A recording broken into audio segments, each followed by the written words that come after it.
Jadi bisnis ini dibangun bersama dengan modal kaiso apa-apa. Tutus tuh dari tali, ikatnya itu loh Mas. Oh, talinya.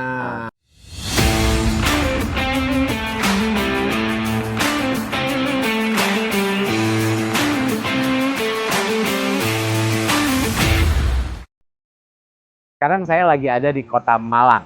Nah, ini lagi ada di Bakso Tutus, bakso yang viral di Kota Malang ya. Sekarang ini udah punya 7 cabang. Nanti kita akan lihat kayak gimana baksonya, sekaligus ngobrol juga sama ownernya. Nah, ini ada yang seru nih, cerita di balik rasa hari ini. Kita akan ngobrol bersama ownernya Bakso Tutus ya. Kita dengar gimana ceritanya dari seorang mantan TKW ya, dan akhirnya bisa punya bisnis kuliner yang banyak cabangnya. Seperti apa keseruannya? Kita simak obrolannya di Cerita di Balik Rasa bersama Mbak Rika dari Bakso Tutus.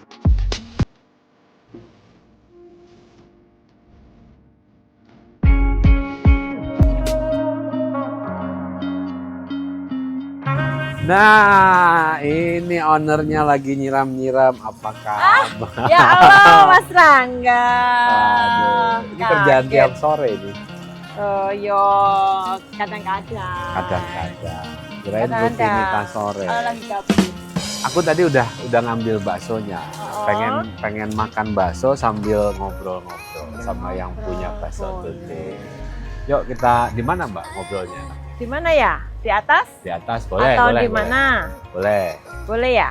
Yuk kita ngobrol di atas Oke, teman-teman ya. oke. Simak keseruannya obrolan bareng Mbak Rika dari Bakso Tutus.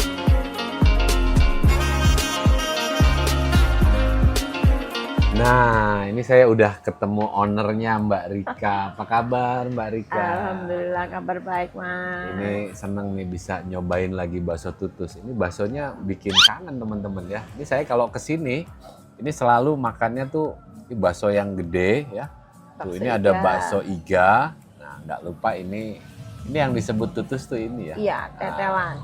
Jadi kenapa bakso tutus? Karena ada tetelan yang ditusuk-tusuk. Tetelan itu tutus ya namanya. Bukan, sebenarnya dulu ngambilnya tutus tuh dari tali, ikatnya itu loh Mas. Oh, talinya.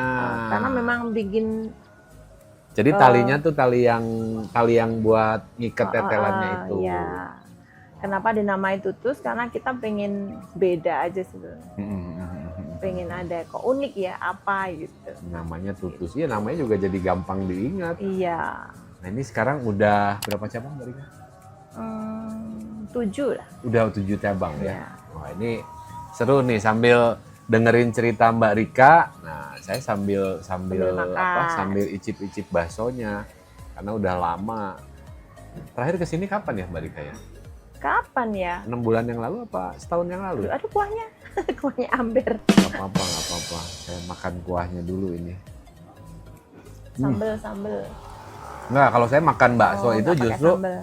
senengnya polosan. Jadi nggak dikasih cuka, nggak dikasih sambal, nggak dikasih kecap. Jadi rasa kuah aslinya tuh benar-benar benar-benar kerasa gitu ya. Karena kalau ditambah-tambah itu jadi rasanya jadi Berubah ya? Berubah. Udah nanti makannya nanti lanjut. Kita ngobrol aja nih Mbak Rika. Boleh. Mau Jadi, ngobrol apa? Saya mau ngobrol tentang perjalanan Mbak Rika nih ngembangin Bakso Tutus. Jadi teman-teman, Bakso Tutus ini bakso yang masuk kategori viral di Malang. Ini selalu rame, nggak pernah sepi, kadang sampai ngantri-ngantri gitu ya. Dan saya justru mau dengar perjalanan Mbak Rika ini ngembangin bisnis kulinernya. Nah, gimana sejarahnya? Nah, yang saya dengar Mbak Rika ini teman-teman dulunya TKW apa TKI sih Mbak disebutnya? TKW dulu ya, TKW. Yang sekarang lagi ini BMI. Buruh Migran Indonesia. Oh, sekarang namanya berubah, Iya. jadi Buruh Migran Iya. Indonesia. Iya. Bukan TKW atau TKI lagi. Bukan. Dulu ceritanya gimana? Awal jadi Jadi TKW ya. TKW. Dulu namanya TKW ya. Nah, Awalnya dulu itu gimana ya Mas? Karena ya mungkin kepepet ekonomi ya. Masalah ekonomi. Ya, kepepet ekonomi. Terus saya kan cuma lulusan SLTA lah, SEMEA zaman dhisik saya SEMEA. Terus mau kerja apa? Terus kan dulu lagi gencar emang ke luar negeri udah nyobalah ngikut ke luar negeri. Terus itu saya sempat ke Taiwan, ke Hong Kong. Terus yang terakhir ini yang ke Hong Kong ini yang cukup lama, 8 tahun. Dulu umur berapa pas lulus sekolah berarti? Lulus SMA. Lulus SMA sempat kerja, habis itu terus ke Taiwan. Ke Taiwan pulang, nikah, punya anak, terus keluar lagi ke Hong Kong. Oh, jadi pas punya anak sudah keluar. Iya, anak umur 2 tahun, masih 2 tahun. Terus saya ke Hong Kong. Ke Hong Kong malah lama itu 8 tahun. 8 tahun dulu di kontrak pertama kan satu kontrak tuh ada 2 tahun nih. Nah kontrak pertama fine lancar gitu kan, tujuannya memang ke sana nanti pengen punya modal, nanti nggak tahu lah mau usaha apa. Pengen punya usaha tapi nggak tahu usaha apa gitu. Terus di tahun keempat itu berarti kan 2 kontrak. Nah itu belum ke save nih uangnya, belum punya uang, masih belum bisa buka usaha. Akhirnya kembali lagi di kontrak ke-3. Nah di situ perjalanan mulai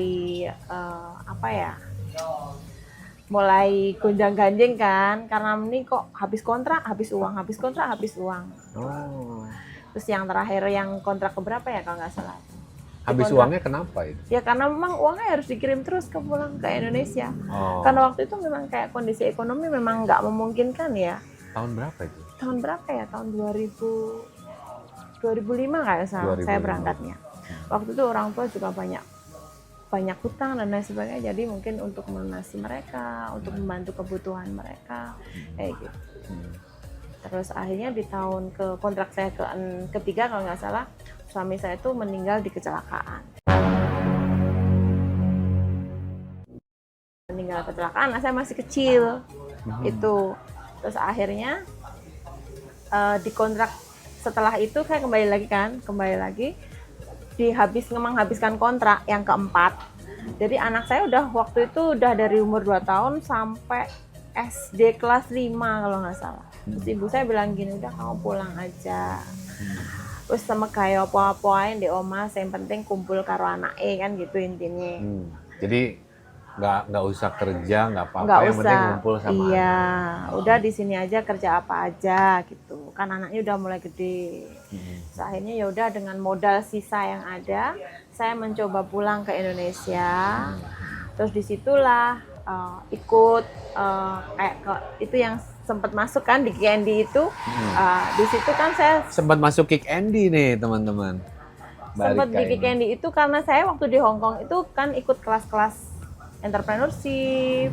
Terus bagaimana saya bisa mengembangkan diri gitu loh mas intinya. Jadi saya nggak terpuruk sama keadaan dan kondisi yang membuat saya down gitu loh. Jadi waktu libur saya tuh saya gunakan untuk ikut kelas, ikut seminar-seminar kayak gitu. Akhirnya dengan modal itu saya berani pulang ke Indonesia. Terus itu jalannya juga panjang, nggak selangsung segede ini gitu loh. Saya sempat jualan di Car Free Day, bikin es boba, jualan apa namanya dulu ya, yang di event-event kayak gitu, kayak tancai kalau di Hong Kong. Di sini apa namanya? Oh jualannya di Hong Kong? Enggak, di sini. Oh di sini. Udah pulang Indonesia, udah di sini udah jualan. Akhirnya saya merintis usaha bakso ini. Saya awali di belakang Unmu sana. Belakang Unmu dulu kecil mas, saya cuman 3x4 kalau nggak salah tempatnya. Di pinggir sungai kayak gitu. 3x4? Di pinggir sungai, cuman ada rombong sama beberapa kursi kayak gitu. Tapi nggak tahu ya, di usaha bakso mungkin saya menemukan kecocokan ya. Cocokan, mulai ada banyak peminat, mulai ada orang masuk kayak gitu. Awalnya sih seperti itu. Terus beberapa bulan saya usaha di situ, di permasalahan lagi karena tempat saya di bantaran sungai. Akhirnya saya diusir. Terus saya sewa di sebelahnya lagi. Nah ternyata di situ rame lagi usaha saya. Terus diusir sama yang punya sewa. Terus akhirnya saya jalan-jalan gitu. Terus akhirnya ketemu yang tempat ini. Dan sekarang yang ini jadi sentralnya. Nah ini jadi sebelum cerita ke perbaksoan nih mbak ya. Nah, mungkin saya juga penasaran nih Mbak, pengen tahu. Kenapa ya banyak misalnya orang Indonesia milih untuk kerja di luar negeri, jadi TKW atau TKI. Memang penghasilannya jauh ya Mbak sama di sini? Oh iya, kalau Per bulan dibandingkan kira-kira berapa? kalau sana, di Mbak? gaji sekarang mungkin di 8 sampai 10 juta 8 sampai 10 juta. setiap bulannya. Makanya kan Nah, berarti orang-orang bisa ngirim ke sini berapa Mbak? Dipotong biaya hidup di sana? kalau sekarang sih, kalau dulu saya dulu sih nggak sebanyak itu. Nggak sebanyak itu? Paling di 5 lah, kisaran 5 sampai berapa gitu. Oh. Kalau sekarang kan naik terus nih, di 8 lah sampai 10 juta, bisa lebih kalau anak-anak itu lembur gitu. Kalau libur nggak diambil, kita diganti uang. Oh. Kalau rata-rata kenapa ya mikirnya? Karena mungkin di sini banyak orang yang hanya lulus SMA, mau kerja apa kan gitu ya Mas. Terus akhirnya coba pilihan ke sana karena memang lumayan gede gitu. Iya. Bisa nyisihin buat hidup sendiri, buat keluarga.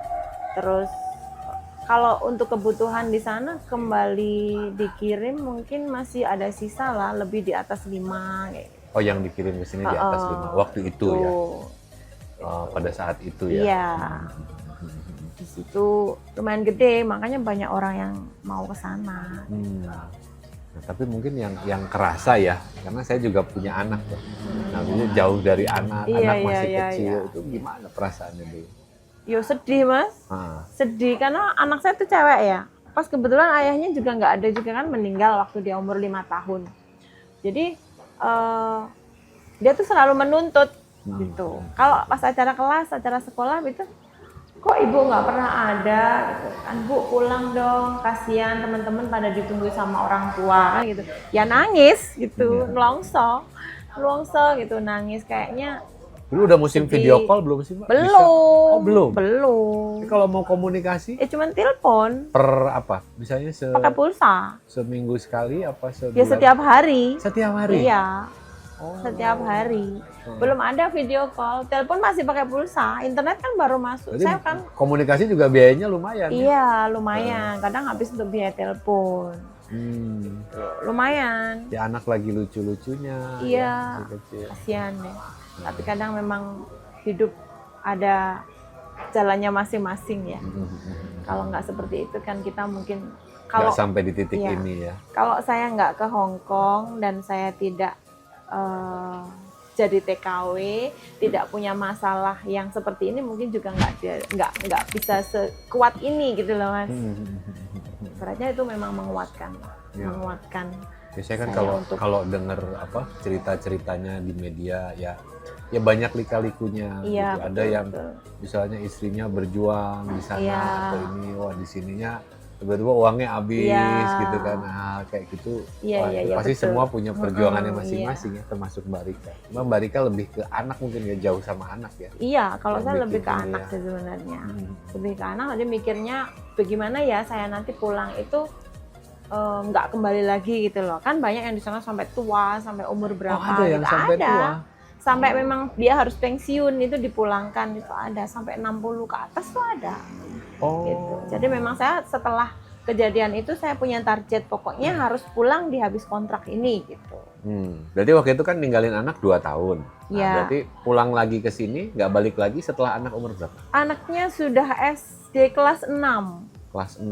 Berapa ya umurnya? Kelas 6 itu. 12 tahun ya? 12 tahun. Berarti 10 tahun ya? Belum ada kayak 8 tahun. 8 tahun saya di sana. Jauh dari 8 anak. 8 tahun gitu di ya. Hong Kong. Berarti pulang ke Indonesia berapa ini sekali, Mbak? Dari tahun 2003. Kalau pulangnya sih setiap kontrak. Setiap kontrak tuh setahun? 2 tahun. Oh, 2 tahun. Jadi pulang tuh 2 tahun sekali. 2 tahun sekali pulang. Nah, terus sekarang ceritanya setelah pulang nih, mulai bangun usaha. Iya, pulang. Ya terus mulai bangun deh. Waktu itu kan orang tua sudah ada bisnis nih, sudah ada di Malang. Namanya Warteg tadi. Dulu bikin nasi campur di Unmu ini, di belakang Unmu sini. Nasi campur di daerah mahasiswa. Iya, akhirnya saya pulang di situ, terus ngumpul-ngumpul sama orang tua, ikut kerja bareng sama mereka.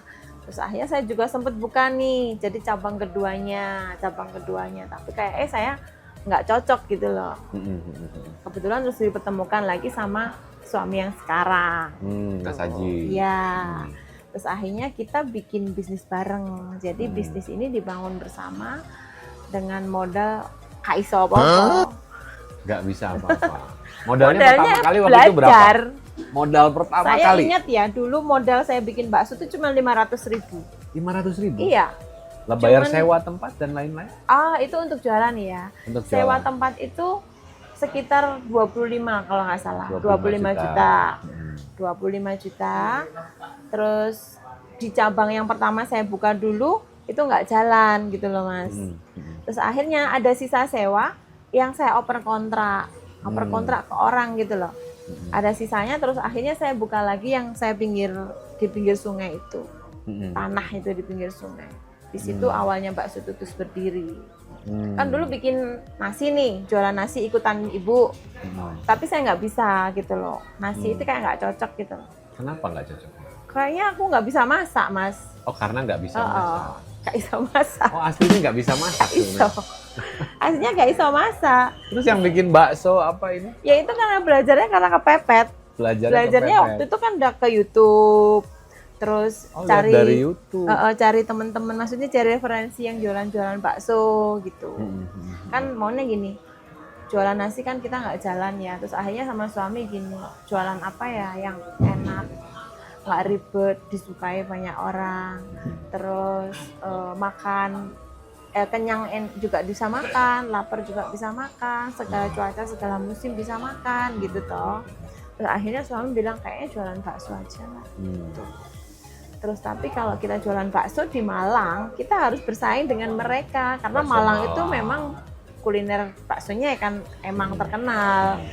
Terus akhirnya suami gini, ya udah kita coba nyari yang beda. Kita harus menciptakan diferensiasi dari produk kita gitu. Oke lah, dikasih apa ya? Terus kita bikin bakso kayak tetelan kayak gini. Jadi bakso ya. tetelan gini. Ada bakso iga, ada bakso isi daging cincang kayak gitu, Mas. Nah, dari situ kita dulu awalnya kan cuma sedikit nih produksinya. Jadi dari satu produksi sedikit tuh kita bagi-bagi. Dibikin ini, dibikin ini, dibikin ini, dibikin ini kayak gitu. Awalnya seperti itu sih. Terus alhamdulillahnya kita buka bakso itu ya langsung diterima gitu. Padahal kita ini masih berbenah gitu. Jadi nggak langsung perfect sih waktu pertama bikin itu. Masih ada aja yang kurang, ini kurang apa kayak gitu. Jadi belajarnya tuh sama sekali kita nggak kursus atau belajar ke siapa. Ya belajar ke YouTube sambil ngelakoni sambil lah. berjalan, iya belajar sambil berproses. Gitu waktu itu. Jadi nggak ada yang bumbu kuah itu harus seperti apa, bikin bakso harus seperti apa. Jadi kegagalan bikin nggak bagus gitu, kita besok bikin lagi, kita coba lagi gitu. Jadi itu sudah dijual, jadi kita sudah jual Jadi tapi disempurnanya merasa sambil jalan. iya, kita merasa ini kurang perfect lah, kita benahin lagi gitu. Akhirnya sampai ketemu yang benar-benar cocok dan kita patenkan. Jadi udah nggak berubah-ubah lagi ya, udah dikunci standarnya ya. Iya. Nah terus promosinya gimana Mbak? Ini kan sampai ngantri-ngantri gitu ya. Itu lama ya Mas, saya bakso ini di tahun 2016, saya merasakan ruame itu di 2019-2020. Awalnya memang saya mencoba kayak di IG, terus endorse kayak gitu, endorse, tapi nggak semua endorse itu langsung viral, tapi kita selalu nggak nyerah lah ibaratnya, coba endorse lain kayak gitu, sampai saya ketemu endorse itu yang dari Surabaya, waktu itu setelah corona malah itu, setelah corona di tahun berapa, 2019 ya corona. Itu sempat tutup sih kita 2019 corona sempat tutup. Terus habis itu setelah new normal itu masih dibatasi juga. Nah saya mencoba endorse, nah itu lumayan viral Mas. Di situ viral, rame, akhirnya bakso tutus itu di mana-mana itu rame. Terus saya buka di Sidoarjo, itu juga viral, rame.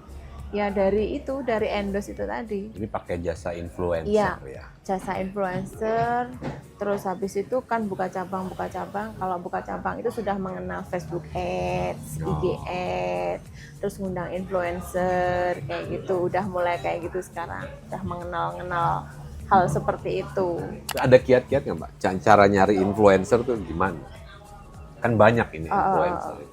Kalau saya ya, influencer tuh ada yang mahal kan. Ada yang cuma 100, ada yang 100.000 sampai di angka 2 juta ke atas lah yang saya tahu. Tapi saya nggak pernah ngambil yang segitu. Nggak ngambil yang tinggi-tinggi ya? Tapi ini kan di sini mungkin area kampus ya Mas. Itu banyak juga ada influencer baru, anak-anak yang baru itu kan sistemnya cuma barter kayak gitu. Ada mereka cuma barter makanan. Itu nyarinya di mana? Itu biasanya anak-anak, aku bingung juga ya kalau dibilang nyarinya kemana. Tapi mereka tuh biasanya datang sendiri. Iya. Nawarin gitu, biasanya nawarin ke IG. Kadang di IG nawarin, Bu mau barter dong, mau barter nggak Bu? Saya punya apa? Lagi mengembangkan akun gitu. Oh iya nggak apa-apa gitu. Kalau nyari kayaknya saya nggak pernah nyari ya. Cuman kadang-kadang saya ini kalau memang saya bener-bener lagi nyari, saya browsing ke TikTok biasanya. TikTok makanan yang lagi viral gitu. Kan di situ nanti keluar semua nih influencernya. Nah itu baru saya DM kalau memang saya butuh. Tapi kalau pas ada yang datang kayak gitu ya udah masuk aja. Tapi kan kalau saya memilih daripada saya bayar yang followernya banyak, bayarnya juga mahal, saya mending yang followernya nggak terlalu banyak, bayarnya nggak terlalu mahal, tapi banyak gitu. Tapi jadi pakai banyak influencer. Jadi kalau siapa aja ini ya posting karena sekarang menurut saya kayak TikTok itu kan tidak melihat follower. Betul. Jadi siapa yang FYP ya walaupun nggak punya follower dia juga walaupun FYP. Sedikit followernya ya, tetap bisa gitu. FYP. Jadi dari misalkan cuma bayar 200.000 tapi ada banyak, ada 10 daripada saya bayar 2 juta tapi untuk satu orang gitu. Saya lebih memilih seperti itu untuk kalau endorse. Nah, teman-teman ini Mbak Rika juga ternyata mempraktekkan yang namanya flywheel marketing. Jadi flywheel marketing itu memberikan pelayanan di luar ekspektasi pelanggan. Sejak dulu bikin warung nasi ya. Jadi misalnya tiap hari tiba-tiba ada free es teh gitu ya. Nah kayak gitu. Jadi ngasih kejutan-kejutan ya. Itu kan dulu awalnya gini nih.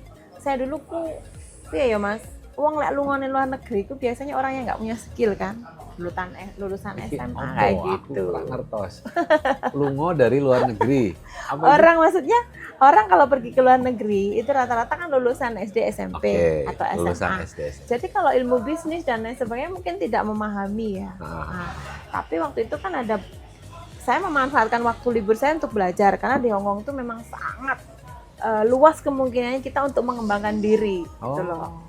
Jadi ada kelas seminar, ada kelas mau kuliah lagi pun boleh gitu. Boleh? Bisa. Ada pelatihan-pelatihan kayak gitu. Jadi jam kerjanya juga memang tetap standar 8 jam, 9 jam? Sehari. Kalau di sana PRT ya sehari di rumah. Cuma Sabtu Minggu itu kan libur. Makanya suka banyak yang di Victoria Minggu, Park libur, itu tanggal ya? merah libur ya. Nah di situ saya mencoba mengembangkan diri itu, ketemulah saya sama pelatihan-pelatihan entrepreneurship kayak gitu. Jadi mereka tuh mengajari bagaimana berinovasi. Kamu bisnis tuh harus begini gitu. Nah akhirnya saya kembangkan waktu saya pulang ke Indonesia gitu. Dan saya tuh sering bikin kejutan gitu buat pelanggan saya. Kalau kayak setiap hari Jumat nih kita kasih minum gratis. Kalau ada yang namanya tutus nih, ada dapat bonus apa? Oh, ada yang namanya tutus ada? Ada, namanya tutus nanti kita kasih apa gitu. Ada juga mungkin belanja berapa 100.000 gitu kita kasih potongan kayak gitu. Itu tidak tiap hari, ada momen-momen tertentu. Terus kayak Agustus kita bikin momen apa. Kadang juga sering saya bikin sayembara, bikin konten. Konten terbaik penilaian kami nanti ada hadiahnya. Kapan hari itu sampai 5 juta hadiahnya. Nah itu lebih menarik, gitu anak-anak pemula gitu lebih seneng gitu. Mereka kan bikin konten di sini nggak makan, nggak bayar. Nah setelah itu mereka masih ada dapat hadiah. Gitu. Walaupun mereka bikin konten, tapi mereka nggak bayar lah. Ibaratnya mereka nggak bayar. Saya kasih free untuk konten itu, bikin konten tadi. terus nanti di kontennya itu tadi kita lomba gitu, kita lombain. Tapi ada batasnya sih, nggak boleh lebih dari berapa gitu untuk makannya. Ya. Nah itu tadi yang disampaikan sama Mbak Rika itu strategi yang namanya flywheel marketing. Jadi pakai influencer itu tujuannya adalah untuk attract customer ya. Iya betul. Jadi untuk narik customer datang. Nah bukan cuma attract atau narik customer datang, tapi juga ada yang namanya engage supaya ada ikatan sama customer. Nah engage itu bikin kontes, sayembara. Iya. Nah habis engage ada lagi namanya delight. Jadi delight itu membahagiakan pelanggan. Nah, membahagiakan itu kan memberikan kejutan-kejutan. Pelanggan misalnya nggak nyangka tiba-tiba dapat diskon, dapat apa. Jadi ini kaidah-kaidah marketing ini sebetulnya sudah dijalankan sama Mbak Rika ya. Keren. Ya, jadi betul-betul dipraktekkan. Belajar sih Mas, belajar. Iya, jadi bukan cuma belajar tapi apa yang didapat betul-betul dipraktekkan. Makanya nggak heran warungnya rame, cabangnya nambah gitu ya. Nah terus tantangannya apa sekarang nih Mbak Rika dengan cabang yang ada di sekarang? Tantangannya banyak. Karena ini ya Mas, karena memang ini semua masih saya handle sendiri. Jadi kesulitan saya mungkin untuk semua masih belum rapi gitu, sistemnya masih belum rapi. Cuman kalau di setiap cabang itu kan memang ada leader, tapi leader kan tugasnya cuma mengawasi, ngajari, atau bertanggung jawab atas semua tempatnya. Tapi kalau untuk sistem dan lain sebagainya kan masih carut marut lah. Makanya saya belajar ke kuliner master. Ini Mbak Rika juga salah satu member di Kuliner Mastery ya. Ini jadi inspirasi nih buat teman-teman yang lain juga. Nanti sebelum bahas ke sana ada yang menarik nih Mbak Rika. Saya lihat kadang saweran konten Mbak Rika nyawer karyawan. Nah, gimana itu ceritanya? Jadi karyawannya disawer bonus gitu ya. Kita memang, saya berpikir gini, saya memperkerjakan mereka bukan berarti saya harus memaksa mereka untuk bekerja keras buat saya kayak gitu ya. Kalau mereka sudah bekerja buat saya berarti saya harus ada imbalan lah buat mereka gitu. Nah itu bisa saya lakukan setiap hari Minggu. Jadi tiap minggu? Tiap minggu dapat sama hari-hari tertentu. Misalkan kalau high season gitu, kayak liburan kayak gitu. Lagi rame banget. Kalau kita rame banget itu tiba-tiba kita kasih kayak gitu. Sawer buat anak-anak. Jadi buat kerja kerasnya hari ini, buat kerja kerjanya selama seminggu ini gitu. Momennya ini memang sangat luar biasa. Aku berterima kasih sama teman-teman, sama anak-anak semua buat kerja kerasnya, solidnya, bercapek-capek dan kerjasamanya yang memang sangat luar biasa. Nanti itu ada saweran buat saya, gitu. Jadi tiba-tiba aja sih seperti itu. Jadi nggak tentu harinya. Tapi seminggu sekali pasti ada. Kalau seminggu sekali pasti ada. Tapi kalau yang momen kayak pas ruame, misalkan kayak Maulid Nabi kemarin, kayak hari Natal, Tahun Baru, Hari Raya, itu mesti ada. Gitu. Untuk bonus-bonus secara langsung kayak gitu. Ya. Nah, jadi jangan lupa sama karyawannya teman-teman. Kalau pas lagi rame, nah jadi Mbak Rika ini selalu ngasih ekstra atau bahasanya nyawer karyawannya. Itu karyawan jadi lebih merasa dihargai dan lebih semangat. Iya gitu kan, mungkin di 100.000, 50.000 kan mereka udah seneng ya. Dan senang mereka itu juga buat kepuasan buat saya gitu.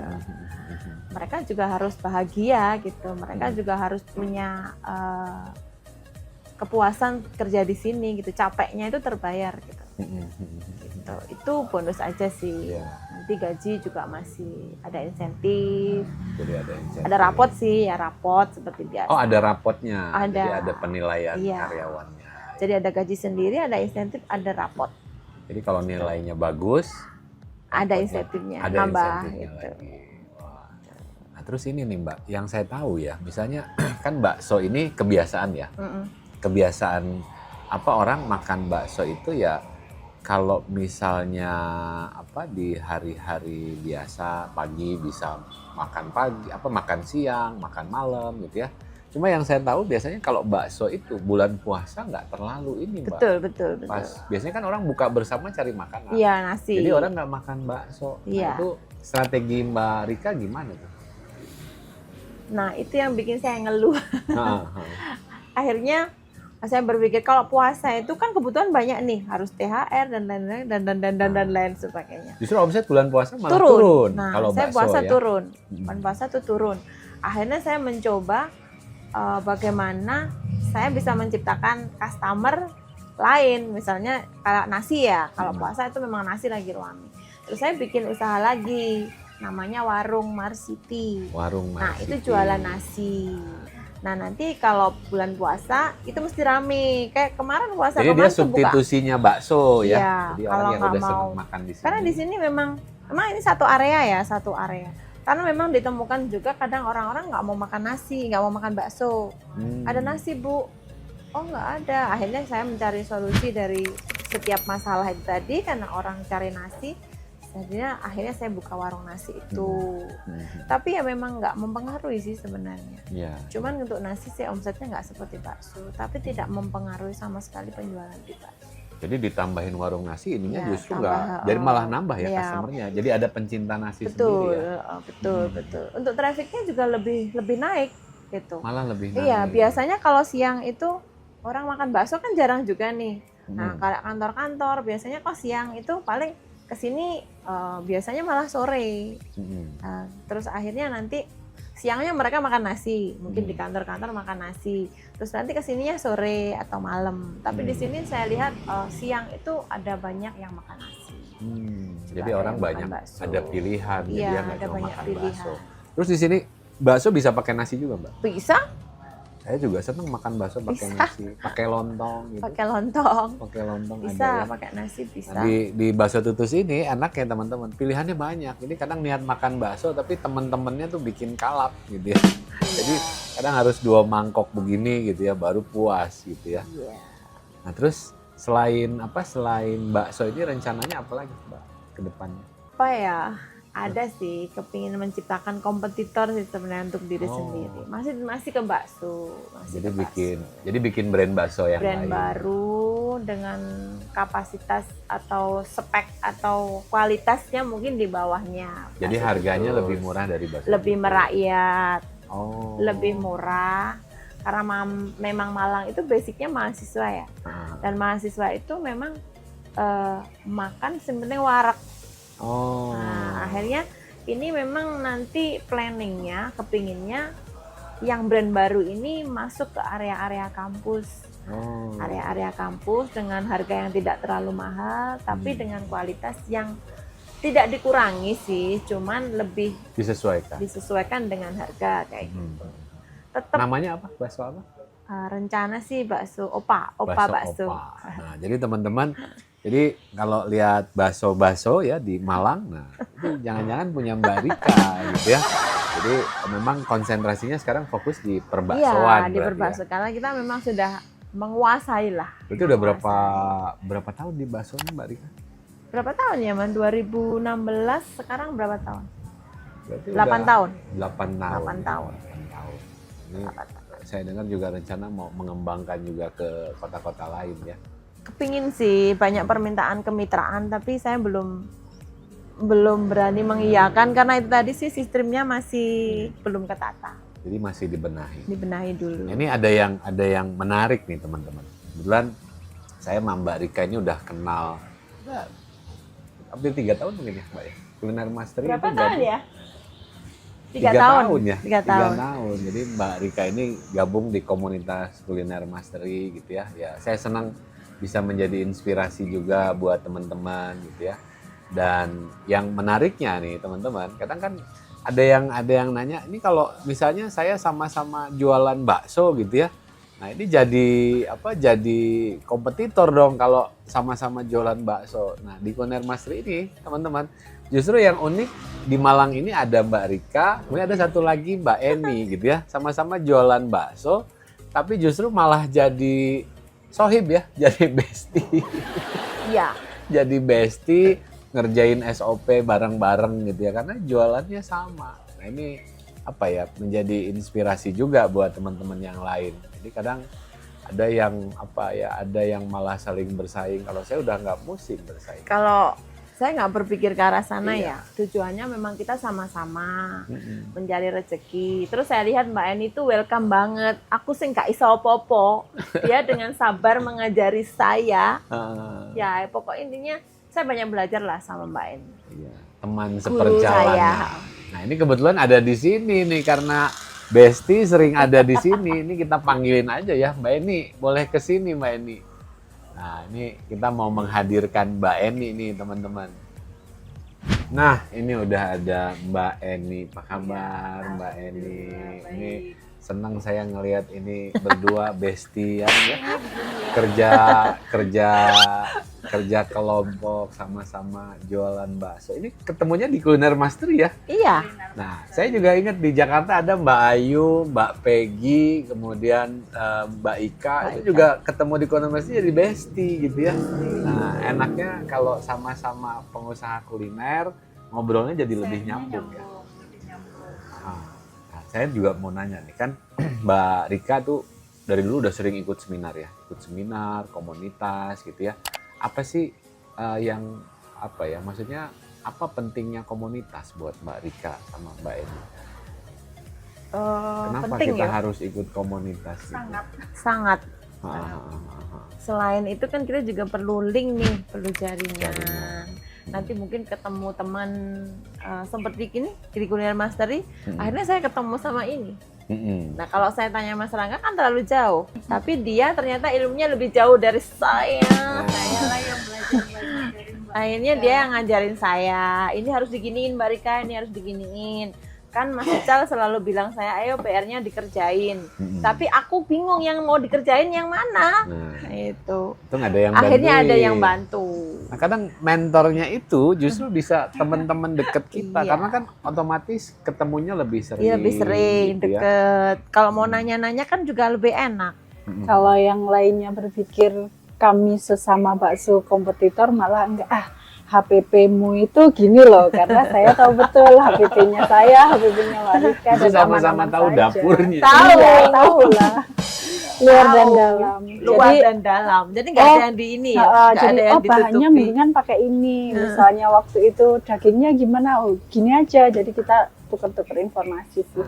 Karena kan punya target masing-masing. Punya customer, loyal customer yang masing-masing. Iya. Jadi nggak ada masalah. Ya. Nggak ada Saya percaya masalah. rezeki nggak ada Iya, ketuker betul. kok. Ya pasti sudah ditakar masing-masing. Yang penting kata Mbak Eni gini, yang penting berbuat baik aja Mbak Rika, hasil akhirnya biar Gusti Allah yang menentukan. Iya sih. Senang loh ini apa namanya inspirasi loh. Ini saya selalu cerita juga maksudnya ke teman-teman jangan takut gitu ya, Iya. jangan takut. Justru kita saling sharing pengalaman, saling bantu. Justru malah kitanya nambah Iya. pengetahuan juga kan. Iya. Gitu. Pernah nggak ngalamin yang orang dari luar kota ke Mbak Rika pernah, ke saya juga pernah. Waktu itu ada member Kuliner Mastery dari Kudus datang ke outlet, ada namanya Pak siapa ya? Sugianto Pak Sabo. dari Kudus. Dari Kudus. Belajar bakso juga. Kemarin ada Mbak Avita, membernya Kuliner Mastery juga, Mbak gimana caranya bakso? Ya sudah, kita kasih pengarahan, nah, bakso ini, nanti plus dan minusnya ini.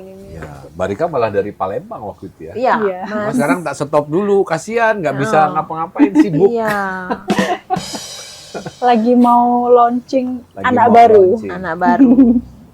Nanti besok nanti akan ada liputan nih di tempatnya Mbak Eni juga gitu ya. Nah, nanti tunggu ininya sama Mbak Eni. Mendua dari bakso. Ya.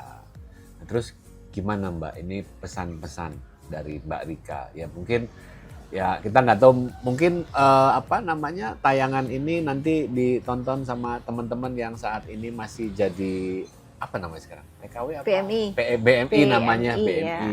Yang saya dengar juga kan mungkin masih banyak yang takut pulang. Betul. Karena di sini apa namanya ekonominya nggak pasti, pendapatannya betul, nggak betul. pasti. Nah, apa pesan-pesan Mbak Rika buat teman-teman yang ada di sana? Buat teman-teman yang masih di Hong Kong, di luar negeri, dimanapun deh itu, Hong Kong, Taiwan, Malaysia, Arab Saudi dan lain sebagainya. Kalau pesan saya sih, ketakutan pulang itu pasti ada. ketakutan pulang tuh masih ada karena kamu sudah lama di Hong Kong atau di luar negeri, merasa nyaman di tempat yang sangat enak, dengan gaji, dengan majikan yang baik, pasti mau pulang itu sangat eman lah, ngapain pulang gitu. Tapi kan di sini kita nggak selamanya ada di luar negeri. Nah, kita kan harus pulang. Ada keluarga yang harus dijenguk, ada anak yang sudah mulai bertumbuh, ada orang tua yang sudah mulai tua, kan kita harus pulang. Nah, saran saya, selama masih ada di luar negeri, sisihkan uang sebaik mungkin.